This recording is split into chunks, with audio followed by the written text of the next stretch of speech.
Okay, here we go. I'm sorry, the camera is immediately in front of me. I have to reach around it, so sorry if there's any awkwardness or if I bump something. I always work with my under cabinet lights on because I use light reflections when I'm working to find trace. It's extremely helpful. I always do it. It's worth a try.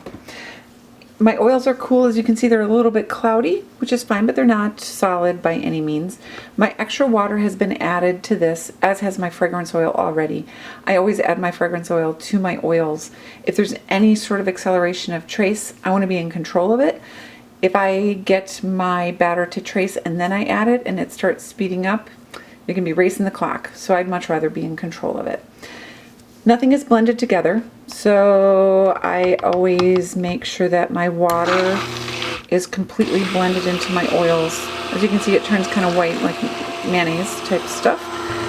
Just to get fragrance oils all mixed in so there's no concentration in one spot or another, and to make sure my water is pretty evenly blended.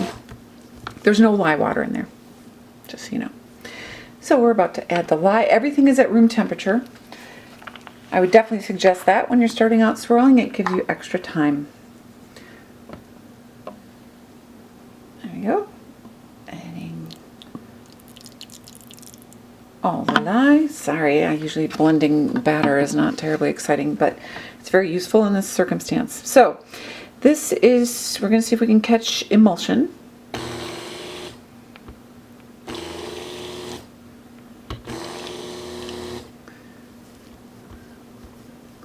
It up a little bit.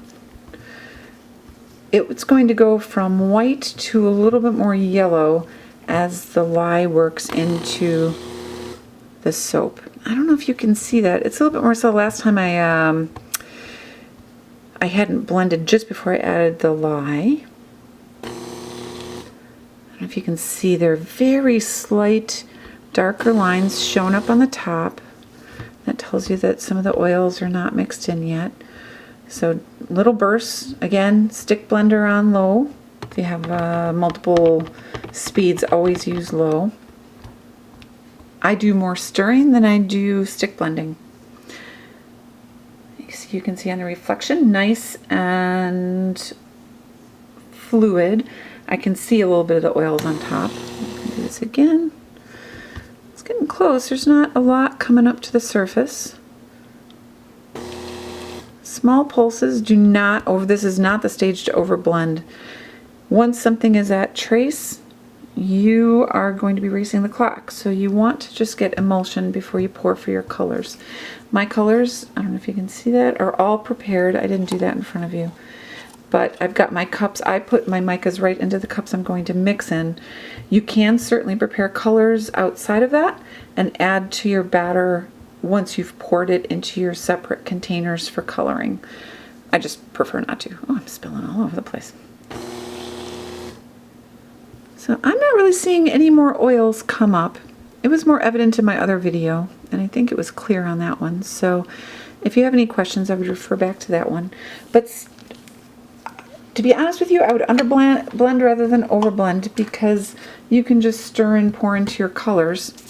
And if there's anything left on the surface, you're still going to be able to stir it in.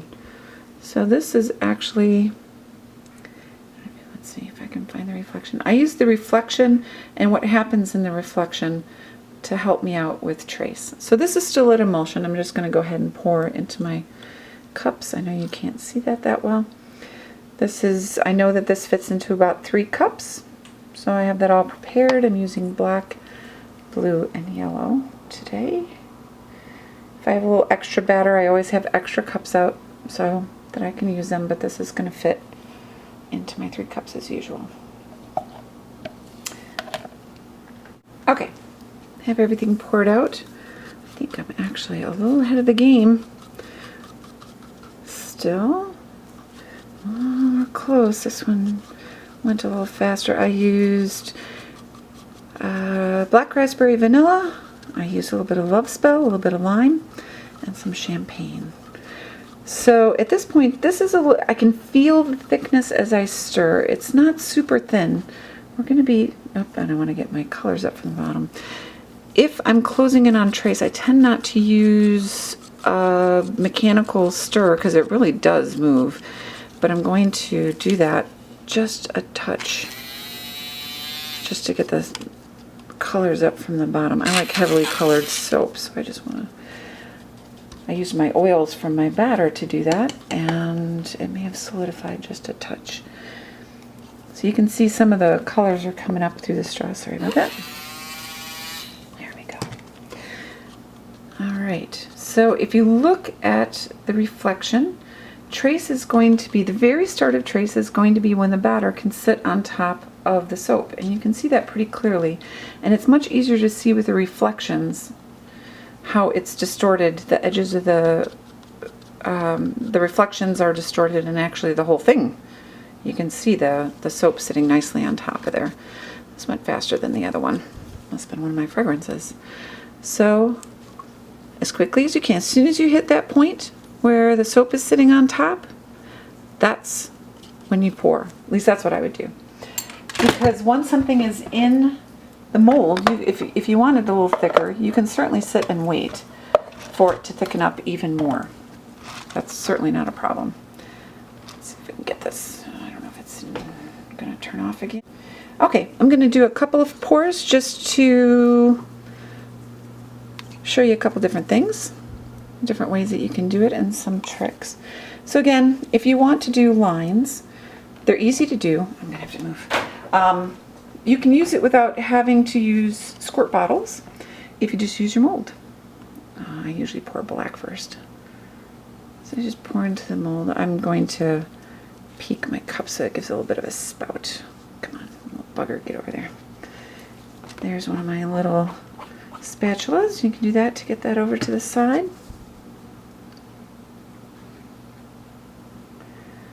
And you just tilt the mold and pour your lines. They will line up pretty well. Won't be perfect if you're a precision soaper and you don't like lines that aren't perfect. This would not be for you.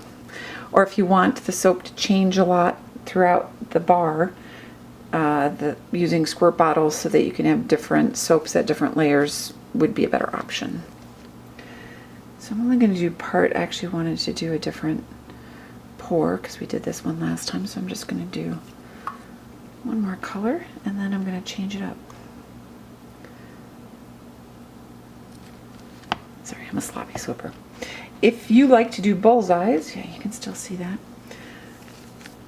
You can also pour full funnels. This is getting a little thick. That's you can see how it's sitting on its own. That's fine. This is still going to work. Usually if I'm pouring, let's see if that happens. Sometimes, I don't know if you could see that, it's almost like the color blends into the one underneath it. I don't prefer that look. I like nice sharp lines. So I use a straw and I pour down the straw because it will guide the soap right to where I want it. Sometimes with the straw, some of the soap will go to one side or the other, but overall I'd prefer my fine lines. So for me, that's a perfectly acceptable concession to make. So we're going to do some bullseyes. I like thin lines, which means you have to pour a few concentric circles for that soap to get pushed out and make your finer lines.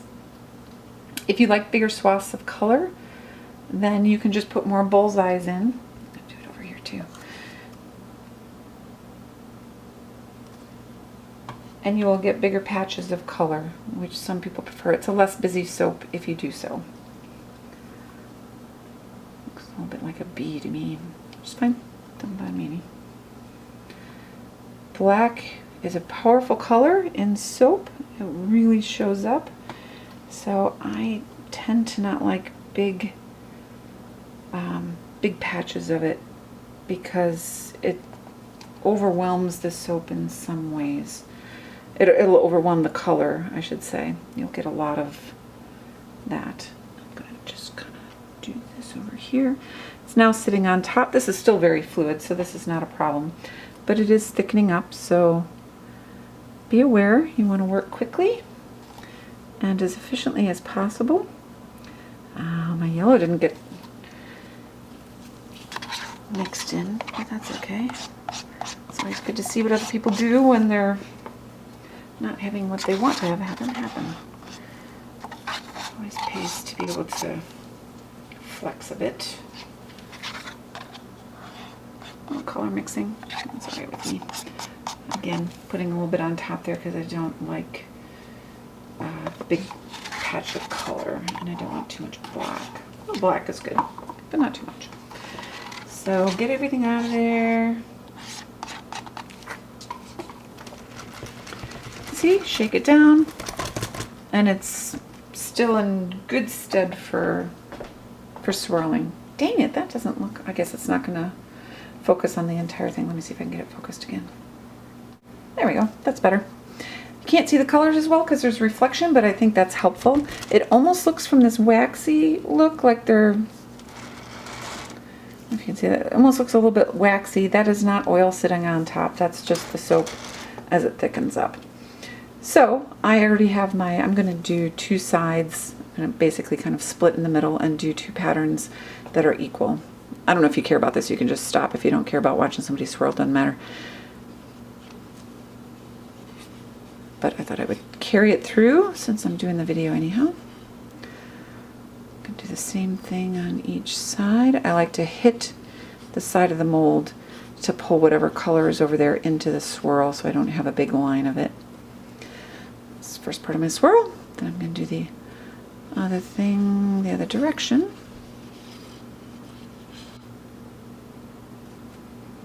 Same pattern, just in the opposite diagonal. So that's actually not a bad pattern, but I do want to do something else. Gotta make sure I go to my midline. This is excellent texture for swirling. I'm gonna, when it's a little thicker like this, you can see how it's leaving some, oh, dang dogs. You can see how it's leaving some tracking in the soap, but this is going to maintain its colors really well because it's not too thin. There we go. A lot of times I will go around the edges just so it doesn't look too flattened out somehow. This section, too much black there for me. I'm going to take this and I'm going to break it up. As you can see, it's still swirling very nicely. There we go. Look it over, see if there's anything that you don't like, or a section like I showed that I was not that happy with. It's still, that's because I'm using my thin tool and it's thicker. It's not actually pulling soap around too much. If you don't like that texture on top, like you don't want that, you can shake it out a little bit and it will smooth out. It's not going to smooth out completely because it's not thin enough, but it will smooth down a little bit. I don't like too, honest with you, I don't like too much texture on the top of my soaps. Let me pull off the camera and I'll show you what the top looks like. There's a picture of my top. 3 colors. Once you're into the swirl, you'll do just fine. It's just getting into the mold in time that is mostly the problem for people. Here is why, I don't know if it's going to stay in focus enough. Here is why I like to use Dixie cups. Sorry, I'm moving around a little bit. I'm holding the camera now. Where's my other one? There we go. So, have everything together. So long. I now have my bell. I actually do put these in the washing machine. They work out fine. I have my bell. I will have my shot glass that I use for fragrances, and the tool or the bowl in which I had my batter. And that's all I have to clean up, which is super nice. I hope this was helpful. If there's anything else that people want to see, I did forget to say, obviously I'm wearing my safety equipment, so this is a basic swirling video, not a basic soaping video, so safety goggles and gloves and protective gear was assumed. If there's anything else that people want to see or think would be helpful, please make sure you comment on the forum and we'll see what we can do. Have a good day.